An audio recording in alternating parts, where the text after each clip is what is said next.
Hello everyone, कैसे हैं आप सभी लोग। Hope you all will be well, all will be fine. तो बच्चों, हम लोगों ने इलेक्ट्रिक चार्ज कंप्लीट कर लिया है and there are some very useful concept along with theory जिसमें से आपको क्वेश्चंस मिलते हैं। तो अब आज की क्लास में I will discuss about the electric force, और to find the electric force we have a mathematical formula given by Coulomb. Coulomb ने दो पॉइंट चार्जेस के बीच में जो इलेक्ट्रिक फोर्स लगता है उसको कैलकुलेट करने का मैथमेटिकल फार्मूला दिया। कीप इन माइंड कि इस फार्मूले को जब उन्होंने वहां पर मेंशन किया, जब उन्होंने इस फार्मूले पर काम किया, तो इसका कोई थ्योरेटिकल प्रूफ नहीं है, ये एक्सपेरिमेंटल बेस्ड रिजल्ट है। तो आइए देखते हैं कि कूलाम ने दो पॉइंट चार्जेस के बीच में जो इलेक्ट्रिक फोर्स लगता है उसको कैसे फाइंड आउट किया जाए, तो उसका मैथमेटिकल फार्मूला क्या था। तो अगर यहां पर हमारे पास में एक पॉइंट चार्ज है Q1, r डिस्टेंस पर एक पॉइंट चार्ज है Q2, r डिस्टेंस पर एक पॉइंट चार्ज है Q2, और ये दोनों पॉइंट चार्जेस जो हैं वो एयर में हैं। लिसन केयरफुली, यहां पर मैं लिख देता हूं, both point charges are in air.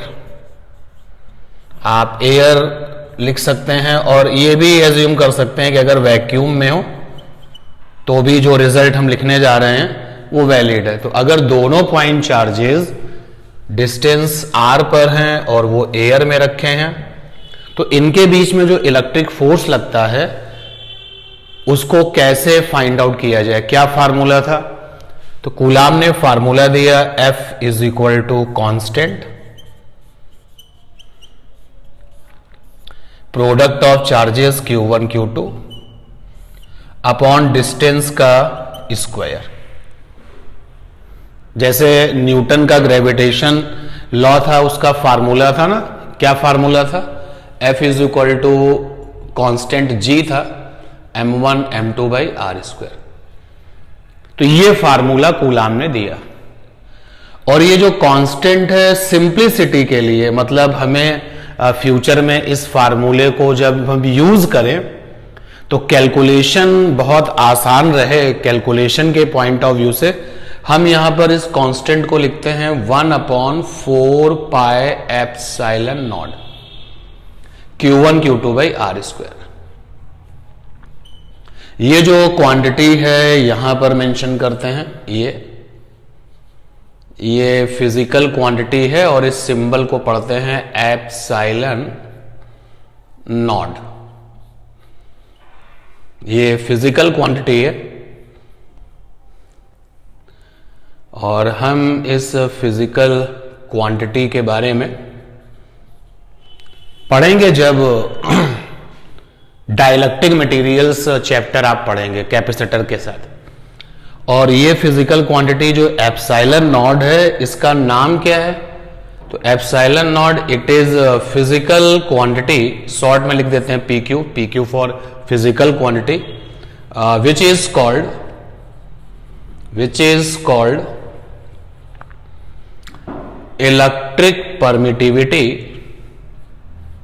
Electric permittivity of air या फिर वैक्यूम। अभी स्टूडेंट्स आप इसको लेकर के परेशान मत होइएगा कि ये होता क्या है, इसकी पूरी हिस्ट्री चाहिए। तो जब आप डाइलेक्ट्रिक मटेरियल्स पढ़ेंगे then definitely I will discuss about this. इसकी जो वैल्यू होती है SI में, जो इसकी वैल्यू होती है दैट इज 8.8 इंटू 10 की पावर -12। इसकी वैल्यू ये SI में होती है, ठीक है। और इसकी CGS वैल्यू कितनी होती है इस एप्सिलॉन नॉट की, SI में तो इसकी वैल्यू हमने लिख दी है और बहुत ही फेमस है, जनरली SI वैल्यू हम सबको याद रहती है। तो यहीं पर इसकी जो CGS वैल्यू है उसको भी हम यहां डिस्कस कर लेते हैं। एप्सिलॉन नॉट की जो CGS वैल्यू होती है वो होती है 1/4 पाई, ये इसकी CGS वैल्यू होती है। आप चाहें तो इस 4 पाई को 22/7 और या फिर 3.14 करके इसको फाइंड आउट कर सकते हैं। तो कूलाम ने एक्सपेरिमेंटली जब दोनों पॉइंट चार्जेस के बीच में लगने वाले इलेक्ट्रिक फोर्स को ऑब्जर्व किया तो एक फार्मूला डेवलप किया, और वो फार्मूला नंबर 1 पॉइंट पर आपके सामने।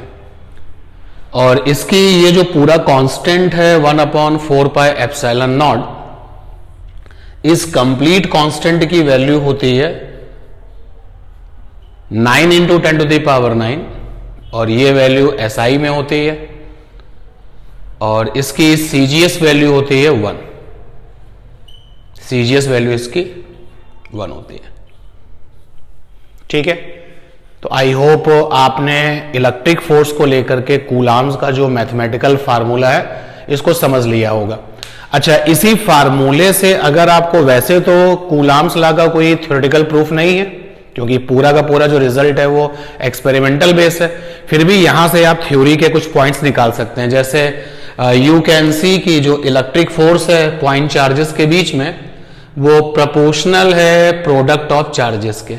यू कैन सी दिस कि ये जो Q1 Q2 हैं दोनों पॉइंट चार्जेस, अगर इनका प्रोडक्ट ज्यादा होगा तो जो इलेक्ट्रिक फोर्स है उनके बीच में वो ज्यादा होगा, and that is inversely proportional to square of distance, और जो डिस्टेंस है उसके इनवर्सली प्रोपोर्शनल है। मींस अगर R की वैल्यू आप ज्यादा लेंगे तो ये जो फोर्स है वो कम हो जाएगा, और अगर R की वैल्यू कम होगी तो ये फोर्स ज्यादा हो जाएगा। तो you can say theoretically you have 2 points कि electric force is directly proportional to the product of charges. मैं यहां लिख सकता हूं यहां पर electric force between point charges. Students keep in mind कि इस फार्मूले में, इस डिस्कशन में जो चार्जेस होंगे शुड बी पॉइंट। तो electric force between point charges is directly proportional to product of charges, product of values of charges। ये भी एक बहुत इंपॉर्टेंट पॉइंट है। इस फार्मूले में स्टूडेंट्स आप साइन नहीं लेंगे चार्ज का, केवल चार्ज की वैल्यू ली जाएगी। That is why here I am writing product of values of charges and inversely proportional to